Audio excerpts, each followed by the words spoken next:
Hi, Mami Haren. Sagutin kita. So, ididi ko po October 2026. May employer po ako and ang hulog ko po updated. So, ano po kayang susundin kong hulog? Yung kasama po ba yung hulog ni employer or yung binabawas lang po sa akin? Meron tayong changes, Mami, dun sa sa site. So, pwede mo akong sundan. Punta ka lang dito sa ssmaternity-benefits-calculator.com and then, ilagay mo lang dito kung ano yung member type mo. So, sundan mo lang ako ano member type. So, let's say if you're employed, click mo lang yung employed and then maternity case normal delivery and then ilagay natin yung EDD mo. So, let's say ang EDD mo is October. Yan, lagay mo yung October.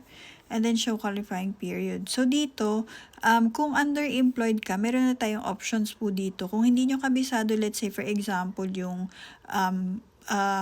yung employee share nyo, ayan, pwede nyo na pong ilagay yung total contribution nyo, yung from your employer and your employer. So, kung halimbawa naman mas prepare mo yung employee share lang, kung magkano yung nasa payslip mo, then ito yung ilagay mo. And then, dito sa sa baba, sa under contribution, ilalagay mo lang kung magkano yung nasa payslip mo.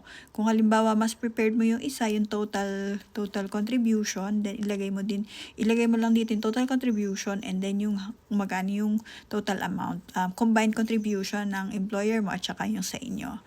Ayan. So, sa mga gustong magpa-compute, comment lang your EDD and your month contribution, tsaka yung member type nyo.